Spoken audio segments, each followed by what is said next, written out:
This Korean beef dish is so flavorful and is super easy to make. A full meal can be ready in just 30 minutes. Hey everyone, I'm Flo, a home cook bringing you simply delicious food ideas.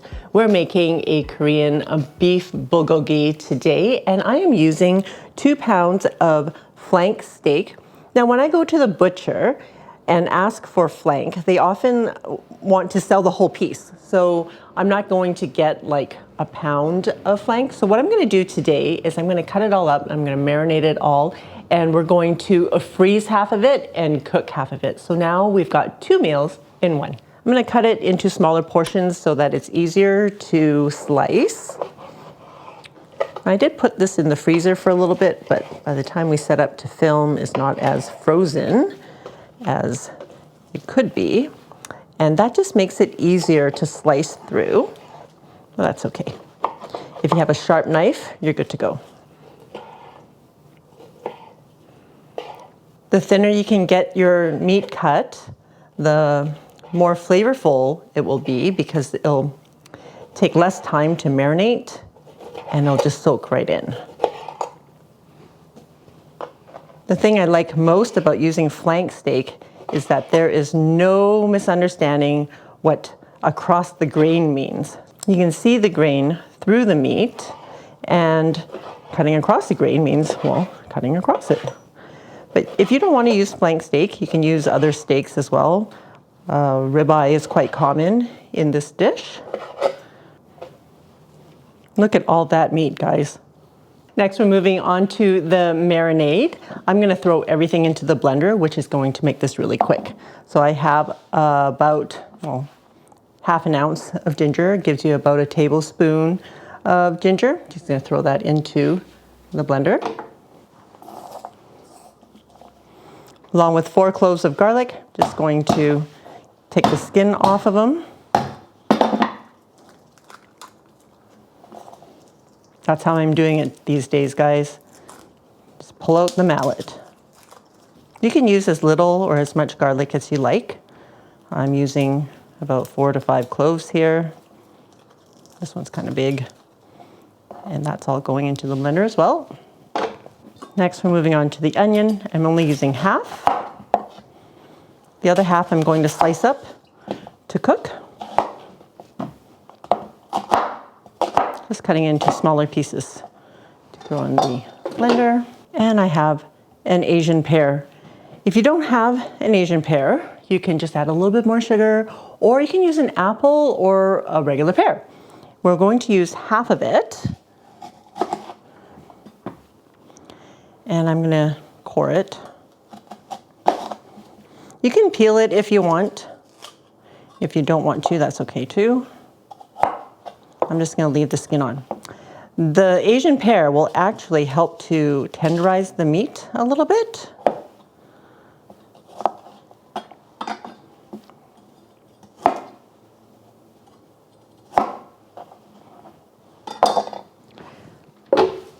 And the other half, you can eat.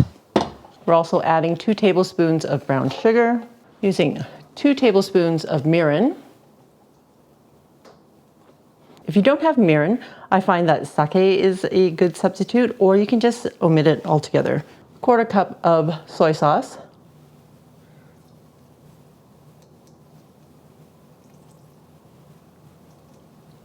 Two tablespoons of sesame oil.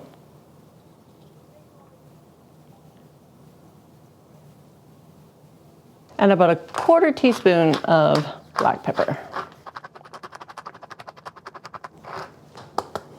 Put the lid on, and we're gonna blend this until it's all liquid.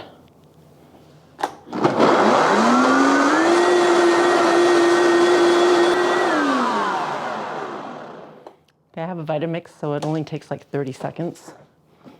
And we're going to take this and pour it all into our beef.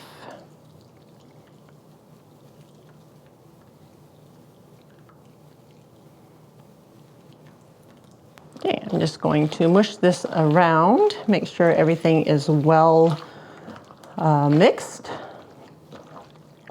And if you don't have a blender, you can use a grater and just grate all of the ingredients, like the ginger, the onion, and the apple pear, and then add your sauces to it.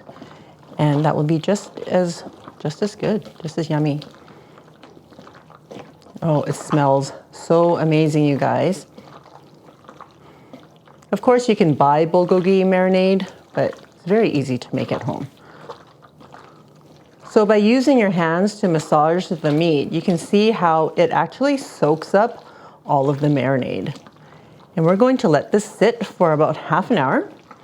And during that time, well, it won't even take half an hour because I'm just using whatever time I have to make my rice, wash my lettuce, get the other ingredients ready to go for dinner. And then we're just gonna cook this up and dinner's gonna be ready. I took some time to tidy up and I'm gonna slice this other half of the onion that I'm going to cook with the beef. I'm gonna thinly slice it so that it cooks quickly.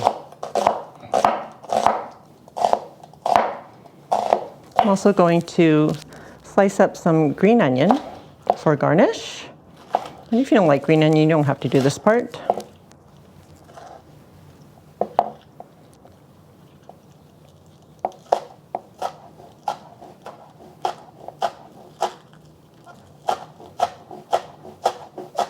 If you've never had an Asian pear before, it is, I like to take the skin off and I core it, and it's kind of sweet. It's really juicy. It's juicier than a pear or an apple even. And it's a very light flavor.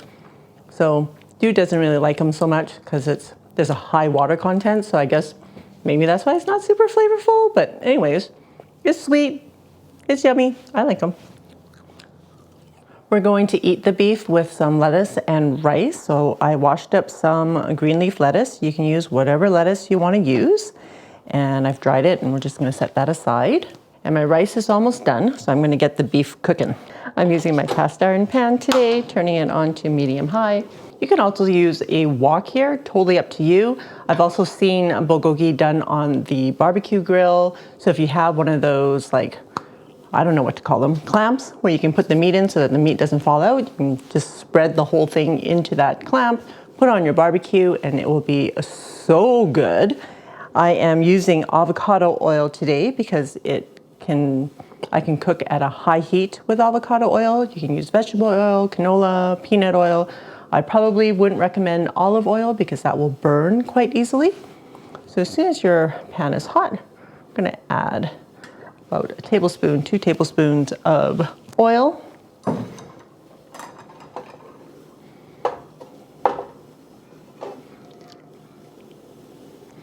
Try to drain as much marinade off the meat as you can. Remember, we're only cooking half of this, and we're gonna spread it around, so we'll probably cook about half a pound at a time. We don't want it to steam, we want it to get a good sear. It's only gonna take about a minute, and then we're gonna flip it over, get the other side. Oh, look at that charring, guys, looks so good. Okay, move it to a plate and get the next batch going.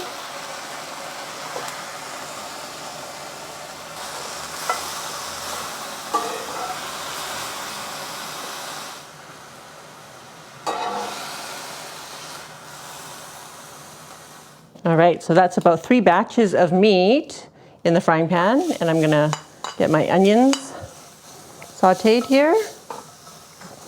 We want to pick up the remaining flavors that are left in the pan. It's a little bit dry. I'm going to add a little bit more oil.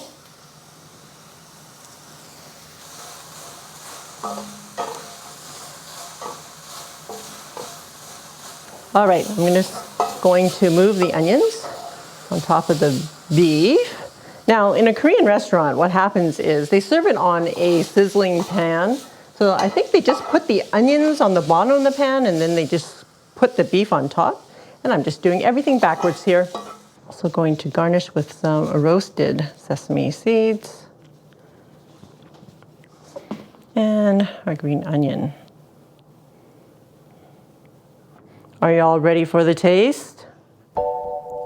Yum, yum, yum. Oh, right, dude, this is the taste. Guys, oh, this smells so good.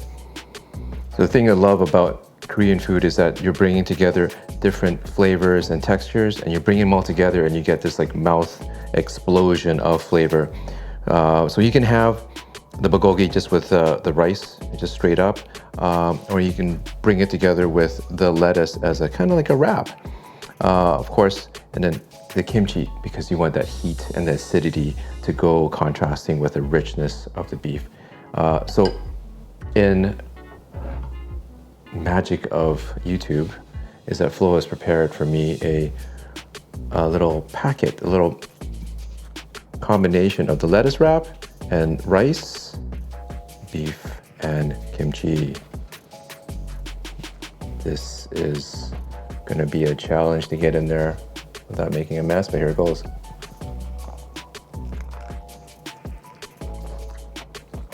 Wow, dude. That beef, great texture. That marinade really shines through. So as I was mentioning earlier, those textures come together and it has a great mouthfeel. The freshness of the lettuce and the rice and all the beef goodness, and with that pop of heat from the kimchi, is like, it's just really good. And you might wind up eating a lot more than you bargained for. Awesome, thanks dude. Yeah. Remember, this is only half the portion we made. The other portion is going to be frozen in the freezer and it'll be ready for the next time we're going to make bulgogi. If you haven't heard, we're working on a new cookbook, so this recipe will definitely be in it. But in the meantime, you can find it on FLO'S.com.